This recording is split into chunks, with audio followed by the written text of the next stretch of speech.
Thank you so much, Dr. Eric, for giving me this opportunity to be a part of this wonderful series once again.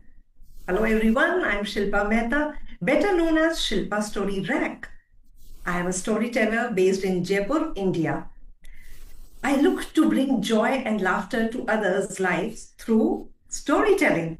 And I have a purpose to spread stories to keep the oral tradition of storytelling alive. To know more about me and my work, you can head to my social media handles, whether it's Facebook, Instagram, or YouTube, by the name of Shilpa Story Rack. Today, I'll tell you a beautiful story, which I just love, which is written by Jane Yolen, which I have adapted. The Girl Who Cried Flowers. There was a woodcutter who lived with his wife. They longed for a child. Finally, their wish came true. How? Well, one day when he was cutting woods, he heard the crying of a baby. He was startled on hearing this, and he looked around here and there and found a little girl nestled in the crook of a tree. He picked up that girl and ran back to his wife. Look, look, what goddess has bestowed upon us. She will be our daughter. But before that, I think we must make sure that no one is missing a child. So they went to the village and checked with the local priest whether any child is missing. Well, I don't know of anyone missing a child. So you keep this baby. She's a blessing from God and goddesses. Raise her with good care, said the priest. And indeed, they did. They named the little one Olivia, after the tree where she was found. They cared for her. She started growing up. And the woodcutter and his wife noticed a peculiar characteristic. Whenever Olivia cried, tears welled up in her eyes, as they would do in any child. But when they cascaded down her cheeks, they transformed into flowers, daisies, pansies, touch-me-not, and many more.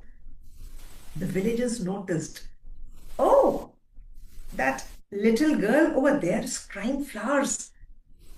I know. I picked up a few of them, said the old woman, and she gave some of those to the local priest.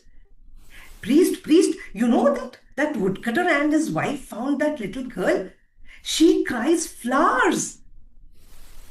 Well, as Olivia grew, word spread. At first, the villagers thought she was strange, but they came to love her beauty and gentle giving way. People came from far and near to beg garlands, bouquets, and funeral wreaths. She would listen to their sad stories and cry. And she would cry flowers which they would take back to heal. Many times, she didn't even have to listen to a sad story. So many had been told to her of sickness, of woe, of heartbreak, of loneliness, of death. She merely had to think one, and flowers would cascade down her cheeks. People began to come from nearby towns for healing. Olivia's parents passed away, and as she grew older, she continued to share her gift of flowers. Olivia loved making people happy. One day, a young man, Panos, came from a nearby village, knocking upon her door. Young woman, I have come because I have a hearty sweetheart. Nothing will please her more than for me to bring her flowers. But you see, it's winter and I can't find those flowers. Can you please think of something sad to cry and get some flowers? What? Olivia laughed on hearing this. I have never cried flowers for someone to give as gift. She laughed. Her laughter Her laughter was like tinkling bells, water over smooth stones. And Panos just falls immediately in love with Olivia. He tells her funny stories and makes her laugh. He thought, why should I marry someone who wants a certain gift in order to be pleased? Oh, young woman, your laughter, your gift, you are one who fills my heart with something I find deeper than flowers. Will you marry me? After much pondering, Olivia agreed. They get married. They make vows to make one another laugh, to make one another happy, to bring joy to each other. Panos said, we have promised to make each other laugh, to bring joy to each other. So from now onwards, my dear wife, there's no need for you to ever cry flowers again. I promise to keep you happy.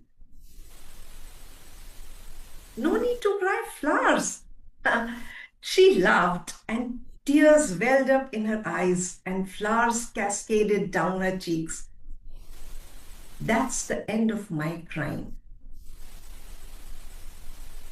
The two began a life together without the profound sadness, the weight of all those sad stories. Panos would go out to gather wood and come back late at night after hauling the wood to his customers. He would say funny things to Olivia, but sometimes she would say, you know, I do miss all those people who used to come by. Sweetheart, sweetheart, sweetheart, no need to make yourself sad. One afternoon was when Panos was off gathering wood. An old lady, a very old lady, came to see Olivia. Olivia, my granddaughter is getting married. It's winter now and she doesn't have any flowers. I don't want to bother you, but it didn't bother Olivia. She knew she just had to think of any of those old stories and she would cry flowers. But she knew that she had vowed to her husband not to cry flowers. And this mere thought caused tears to dwell in her eyes and daisies flowed down her cheeks. The old woman gathered all the flowers and left happily thanking her. It wasn't long before her friends began to come by. When the woodcutter was out, they would come to Olivia to cry flowers, and soon everyone was coming, even the local priest. Well, the man, the husband, he suspected something seeing Olivia's eyes. So one afternoon he came home early and caught Olivia crying flowers. He threw the person out of the house who was begging his wife for flowers. Olivia, Olivia, you promised me that you would never cry flowers. Why are you making yourself so unhappy? But Panos, it's my gift. My unhappiness brings happiness to others. And can't you understand that? I don't understand it. I thought we were supposed to be happy. You don't understand the most profound thing about me. The goddesses have given this gift to me. And off went Olivia, leaving her husband.